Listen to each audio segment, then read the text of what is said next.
Bismillah. Assalamualaikum warahmatullahi wabarakatuh. Kuda berjalan datang kemari. Datangnya dari semak-semak. Mengamalkan ilmu setiap hari supaya bermanfaat untuk anak-anak.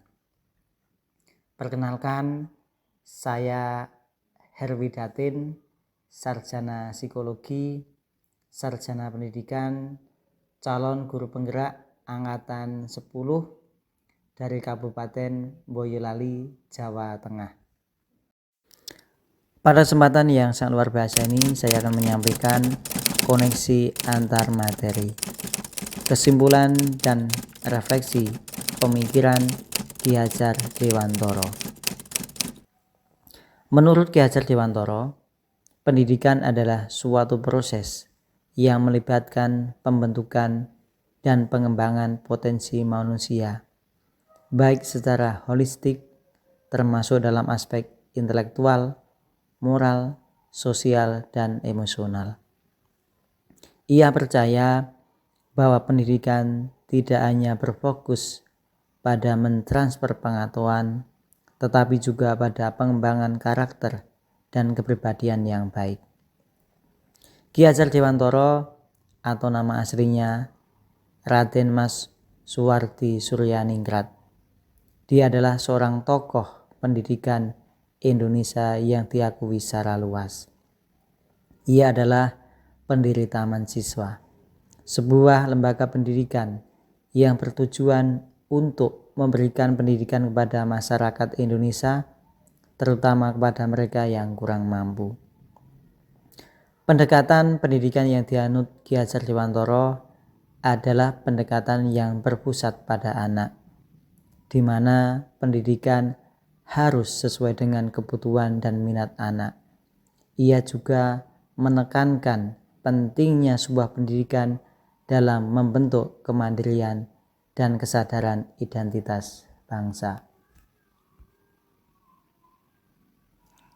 Ki Hajar Dewantoro memiliki pandangan bahwa pendidikan seharusnya tidak membatasi diri hanya pada lingkungan sekolah, melainkan juga melibatkan komunitas dan masyarakat sebagai sumber belajar. Ia juga menekankan betapa pentingnya kesetaraan pendidikan bagi semua individu, tanpa memandang perbedaan latar belakang sosial, ekonomi, maupun etnis. Secara keseluruhan, Ki Hajar Dewantoro memandang pendidikan sebagai sarana untuk mewujudkan sebuah potensi manusia secara menyeluruh, dan tentunya sebagai alat untuk memajukan bangsa.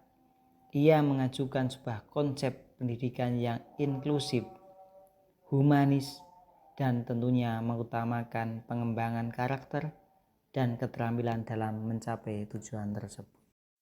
Pendidikan dan pengajaran tidaklah sama. Pengajaran adalah bagian dari pendidikan. Pengajaran adalah sebuah proses pendidikan dalam memberi ilmu untuk kejawaban hidup anak secara lahir maupun batin.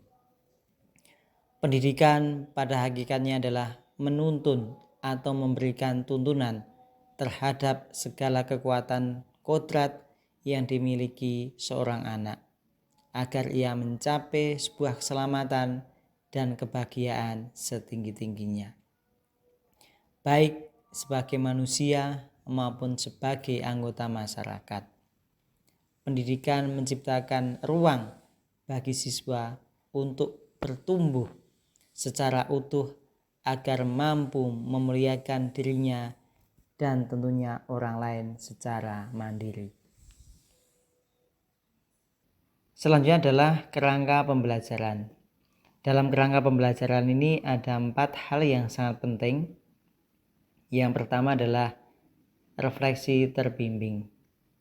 Dalam refleksi terbimbing ini menemukanali sebuah nilai-nilai luhur kearifan budaya daerah asal yang tentunya relevan akan menjadi penguat karakter murid sebagai individu sekaligus sebagai anggota masyarakat.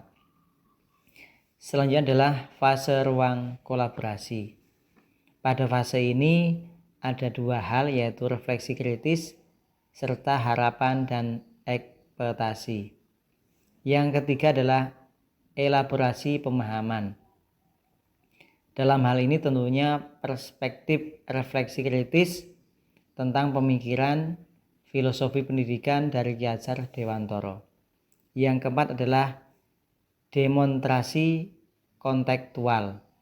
Jadi dalam demonstrasi kontekstual ini adalah mendesain strategi dalam mewujudkan pemikiran Ki Hajar Dewantara atau pendidikan yang berpihak pada murid. Apa yang Anda percaya tentang murid dan pembelajaran di kelas sebelum Anda mempelajari modul 1.1?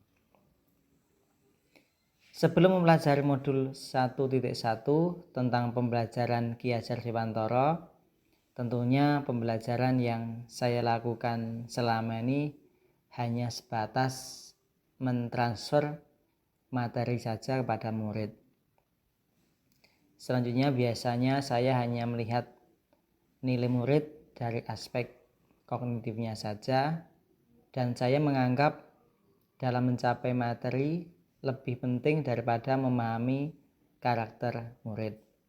Selanjutnya, jika nilai murid sudah mencapai KKM, saya menganggap pembelajaran sudah berhasil. Selain itu, saya pun beranggapan bahwa murid hanya sebatas sebagai objek pembelajaran, sehingga pembelajaran hanya terpusat pada guru atau teacher center. Sebelumnya saya tidak mempedulikan apakah murid sudah benar-benar paham dari apa yang saya ajarkan atau tidak, karena fokus utama saya lebih ke pencapaian materi. Sehingga saya hanya meminta murid untuk menghafal materi, dan akhirnya saya pun sering merasa gagal dan mengeluh jika banyak murid yang tidak tuntas setelah melakukan sebuah evaluasi. Apa yang berubah dari pemikiran atau perilaku Anda setelah mempelajari modul 1.1 ini? Namun setelah saya mempelajari modul 1.1 tentang pemikiran Ki Hajar Dewantara, saya menyadari bahwa apa yang selama ini saya pikirkan dan selama ini saya lakukan belum tepat. Nah, setelah mempelajari modul 1.1, saya mulai menyadari seharusnya saya melakukan proses pembelajaran secara menyeluruh dan utuh. Bukan hanya aspek kognitif saja, namun juga aspek afektif, psikomotor, spiritual, sosial, dan budaya. Murid bukanlah sebagai objek pembelajaran, melainkan sebagai subjek pembelajaran. Artinya apa? Artinya murid memiliki kebebasan berekspresi, mengemukakan pendapat, dan berkreasi sesuai dengan mode atau model pembelajaran dan media yang tepat. Guru seharusnya sebagai fasilitator dalam proses pembelajaran.